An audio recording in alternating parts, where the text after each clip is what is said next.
Le Havre est un grand port, beaucoup de marchandises et beaucoup d'activités. Mais quels sont les métiers de port et comment cela s'organise? Un reportage de Najibullah Saleh. Le Havre est le premier port français.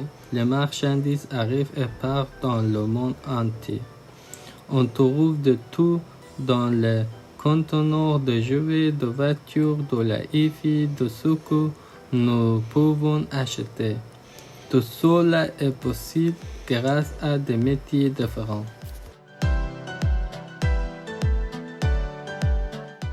Bonjour, alors dites-nous un petit peu quels sont les principaux acteurs du port. Oui, bonjour. Alors les principaux acteurs du port, on en a plusieurs. On va avoir la capitainerie qui est en charge de la réglementation et de la police, le pilotage, le remorquage, la manutention, les commissionnaires en douane et transport, les douanes bien évidemment, ainsi que les compagnies maritimes. Combien de métiers autour du port? Alors autour du port, alors c'est pas un chiffre exact, on peut estimer une vingtaine de métiers. Ah, 20 métiers, Oui, en une effet. vingtaine de métiers. Quels sont les types de problèmes qu'on peut rencontrer? Alors les types de problèmes qu'on peut rencontrer, ça peut être des marchandises non conformes, des produits frauduleux qui ne sont pas conformes à la législation, on va dire, du pays qui les accueille.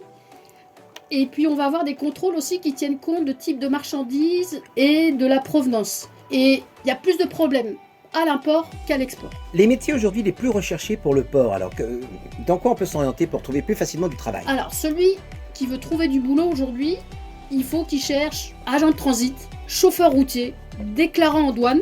Déclarant en douane, c'est l'intermédiaire entre le client et les autorités douanières. Au niveau de la manutention aussi, on recherche pas mal de monde, ainsi que des commerciaux comme dans tous les domaines. Il y a plusieurs types de formations, donc en passant le permis poids lourd, on peut faire des études de commerce international, on peut avoir une capacité de transport, on peut faire une formation de gestion, transport et logistique, une formation de cariste, tout dépend du métier qu'on va vouloir faire en fait. Les produits qui posent le plus de problèmes, ou les marchandises?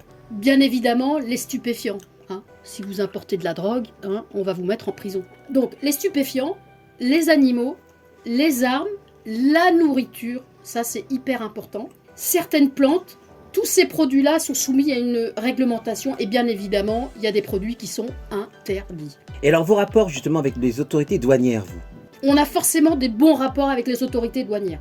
Les autorités douanières, en fait, leur boulot, c'est accomplir, nous, par rapport aux autorités douanières, on doit accomplir les formalités douanières à l'import comme à l'export. C'est ce qui va déterminer les droits et les taxes que va payer le client. Et tout ça dans le respect de la réglementation douanière. Alors je rentre pas dans le détail parce que c'est très complexe. Qui va permettre, le franchissement des frontières.